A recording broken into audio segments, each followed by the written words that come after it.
What's up, everybody? I'm Blessed and Free. Welcome back to another episode of DOC TV.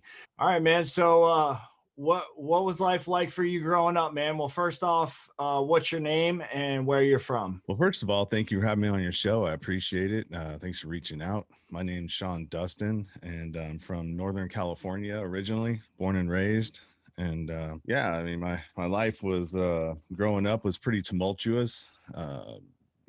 A broken home, abusive father, not to me, but just there's a lot of abuse in the house, verbal abuse, some physical abuse. I never saw any of the physical stuff, but I heard about it. So that led to divorce at 5, and from that point on it was pretty much I just acted out. From the time I started getting kicked out of schools in preschool. So basically in the 3rd grade is when I got expelled from my first school. Then 4 more times in junior high. Moved from about 4 different locations, bounced around from family members because I just kept getting in trouble, getting kicked out of schools and acting out. And then around 16, that's when I discovered methamphetamine. And so, I started using then. Which is not a good discovery. No. And, anybody out there that, knows anything about drug addiction, drug abuse, is at the moment when you start using substances is the moment your brain stops basically growing. I mean, it's you stay right in the same basically not mentality, but maturity level that you started using in. Yeah. And so, that led to, my mom ended up I think I'd gotten involved in the law prior. My first ever charge was inciting a riot at 15 years old when I was in a freshman in high school. So I screwed this chick over the summer. I didn't know she had a boyfriend. He was a gang member, a Norteño, and basically he called my house, left a message on the answering machine, and said, hey, I'm gonna come meet me here, I'm gonna do this to you, do that to you. Brought that tape to my friends, played it in their car at break time at school, and then by the time we went down there was about 3 carloads of us. I'm not a gang member, but I knew everybody. I'm like the chameleon in high school that just kind of bounced around from all the different groups. And so we get down there and, we start walking down to, it's an open campus. So there's a convenience store sort of right down the street. So we walk down the hill, go to that convenience store. Both of her and him are walking up, and she bolts and he keeps walking. He should have ran with her, but he keeps walking up. We kind of surround him, and he starts reaching in his pocket, and somebody comes from behind me and nails him, and he just pinballs between everybody. They go into the he gets away, runs up into the convenience store. 2 other guys meet him there, start beating him up, pick him up, throw him onto the counter, wipe the whole counter with him, and he gets a hold of that knife that he was going for and slashes my friend across the face. Damn. And so all this is on camera. I never touched the guy, but I'm the one who brought everybody there. So that was my first sort of experience. Didn't get arrested, didn't go to jail or anything, but ended up getting a court case and put on probation and all this other stuff. You got introduced to the methamphetamine. Like, did that immediately become a problem, or did that progress over the years? No, it immediately became a problem because I ended up running away. My mom declared me incorrigible. I was breaking probation, not doing the things I was supposed to do.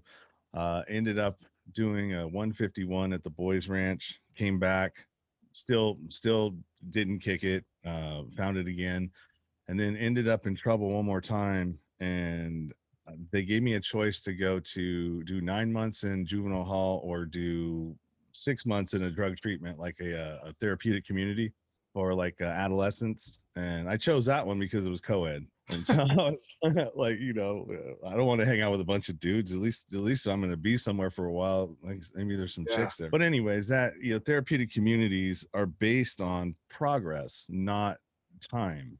And so I was manipulating my way through the whole thing, doing all kinds of stuff, ran away with a girl, you know, and came back and, you know, ended up taking me 16 months to get out of there. Damn. So after you got completed that, like, how long was it until you caught your case that sent you to prison? They probably 2001, 2002 is when I actually got arrested in 2004.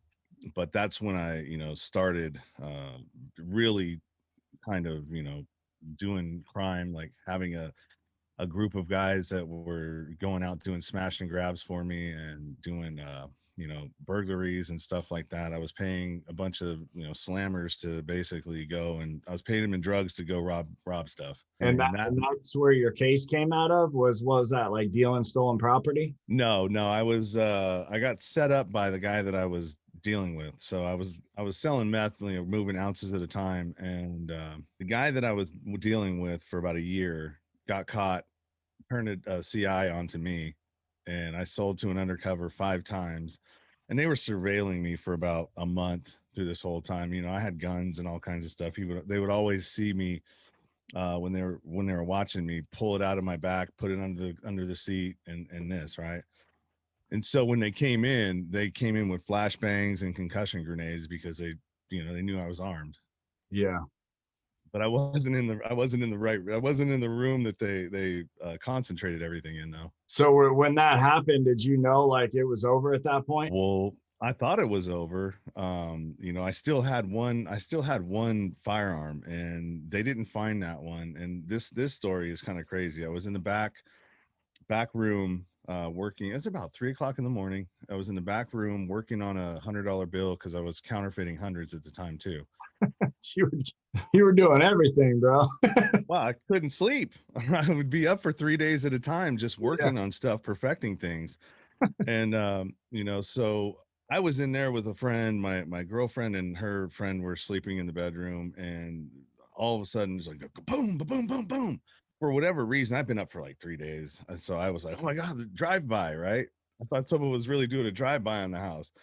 And I grabbed this little Derringer that I had that I kept. I'd gotten rid of all the other guns because I knew that something was kind of like, I just had this feeling that it was coming close to the Yeah. end, right? I grabbed this gun, I run down the hallway, open the door, it's down by my ankle, and I'm like crouching around, you know, there's smoke. And I look around the corner, and there's this big screen that I had, you know, the big old projection ones that are like 6 feet tall.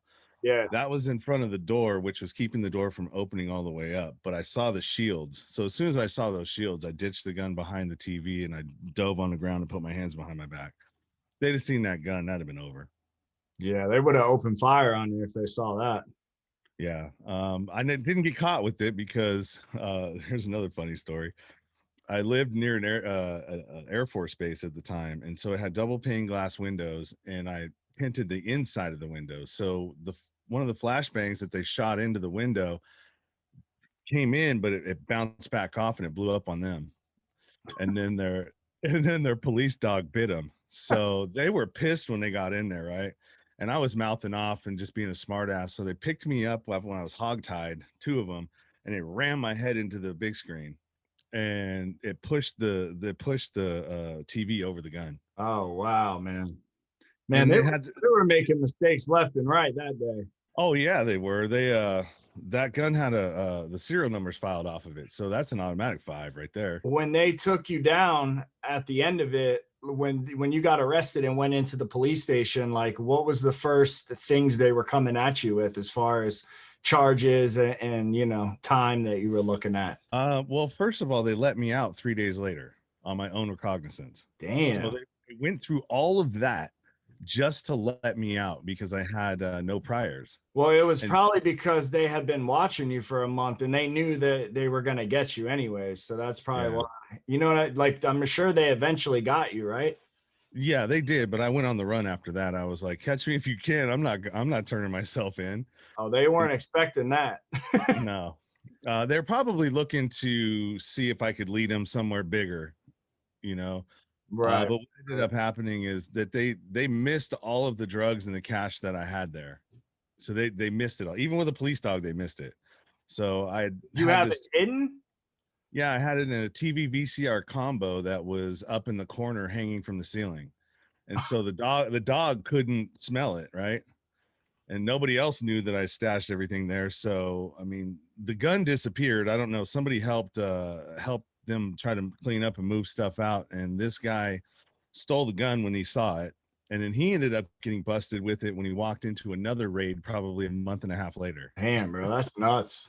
Yeah. So, anyways, I had all the cash and the money or the dope and the money, and I went and I liquidated everything and moved to another spot.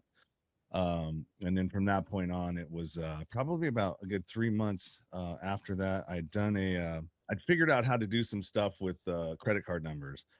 I was buying information from this girl, this tweaker chick that worked at a tour agency in Vegas.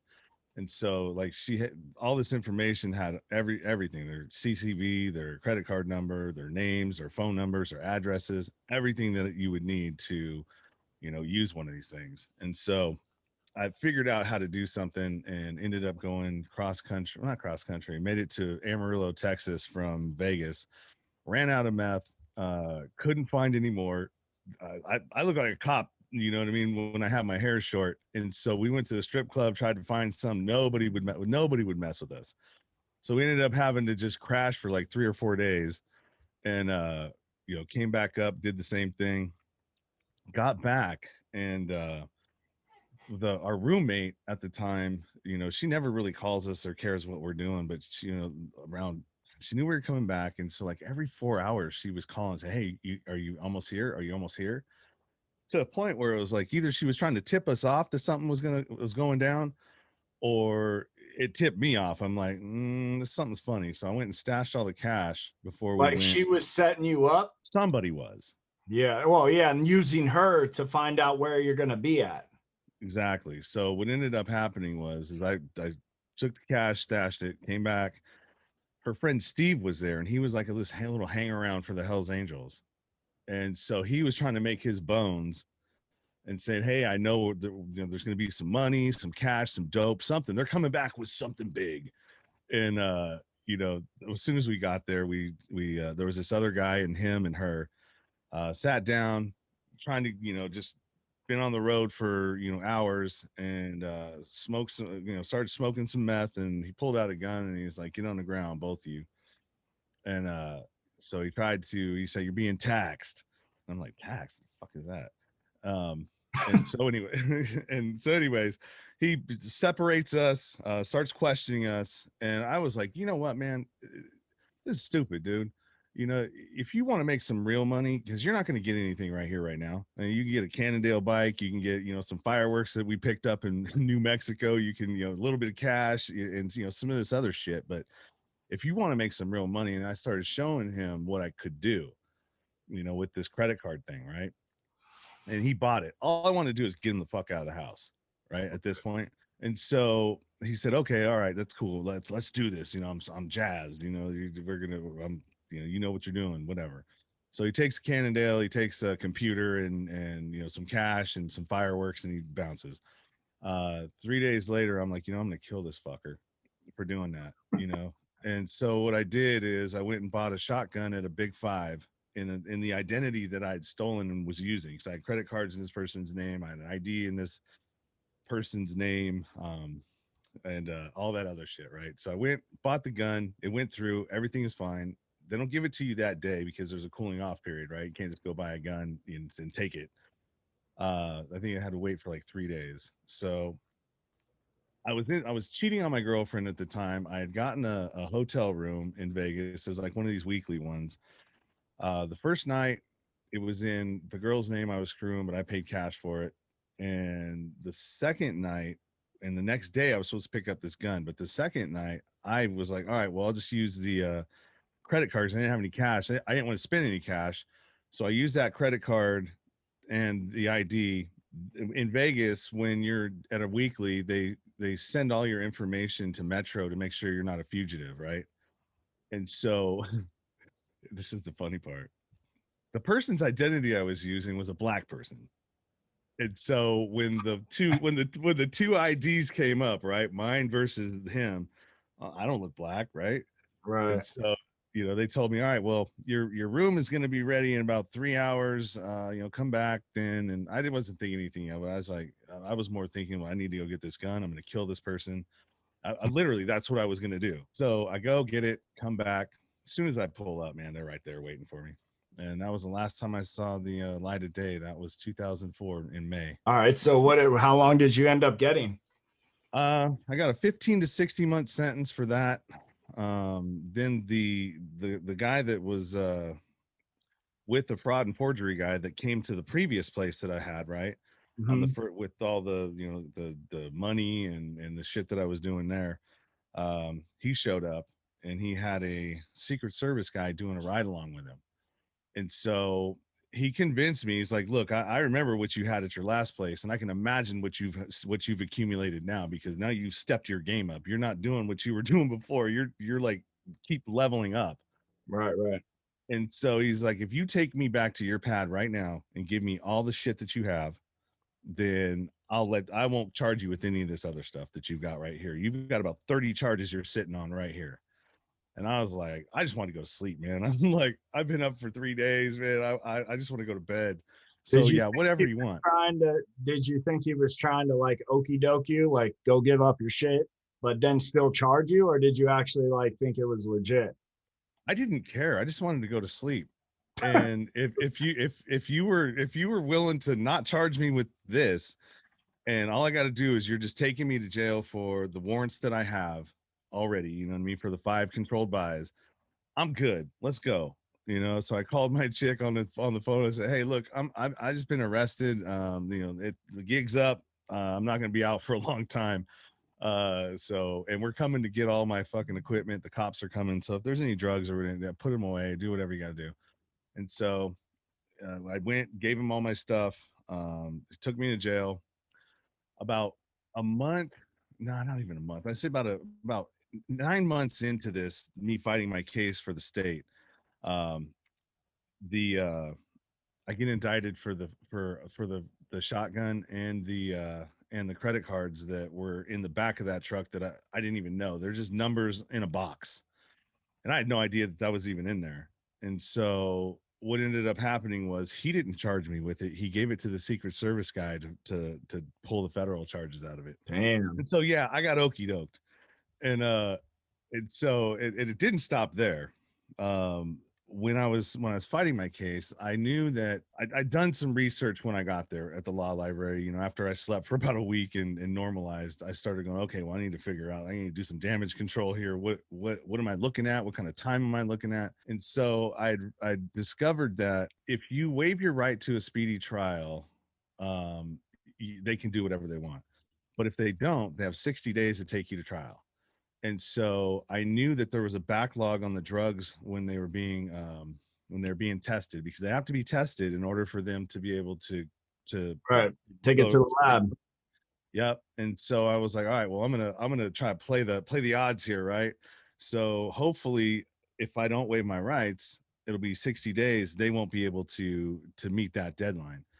And so around a month before, not a month, about a week before I was supposed to go to trial, they bring me in and they say, well, my public defender goes, well, I'm not gonna be here, so we need to extend this out 2 more weeks to give them more time to get the drugs in. And so it was at that point that I realized that they're playing together. You know what I mean? It's not you're not trying to help me, you're trying to help each other, and the conviction rate and everything else is what's coming into play here. So I ended up having to get a private attorney. I was looking at 2 to 15 years on a first felony, and got my attorney. PNP, or parole and probation, recommended 15 to 36, no, 12 to 36 months. I actually got sentenced to 15 to 60 because the judge was pissed that I was playing the system, because I knew what I was doing. So they don't like right. they don't like smart people in there. No, if you know your rights, and you know what you can and can't do, and kind of how to maneuver around in there, they try to make it worse on you. And so I was supposed to, what I thought I was going to get was this 15 to 60 running concurrent to the two 18-month sentences I had in the federal system, right? The feds were going to give me 2 18 months running concurrent, and I dealt with that first. Then they dropped me back over into state custody, and then I finished out my state stuff, and it was supposed to run concurrent. I was going to be released back to federal custody, but she screwed me, man. She made me go and do my time in the state, not concurrent. And Consecutive? yeah, Yeah, dude. Yeah, they didn't like you, Ben. nope, they sure didn't. So ended up getting out in 2004, and did a couple of violations. In 2010, I finally kicked the meth, and started, doing this nowhere to go but up thing.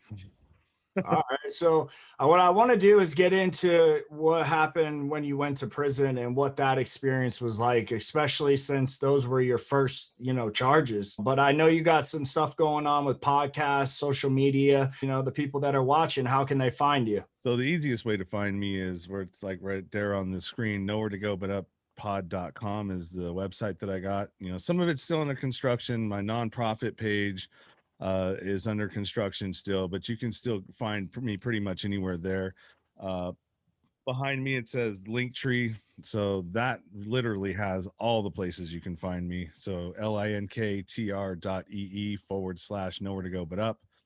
And those two places are basically the best two places to find me. All right, man. Well, I just want to thank you for coming on. If you guys are new and you're tuning in for the first time, don't forget to hit that subscribe button. And if you've enjoyed this episode, go ahead and press that like button. And with that, it's DOC TV, and we're out.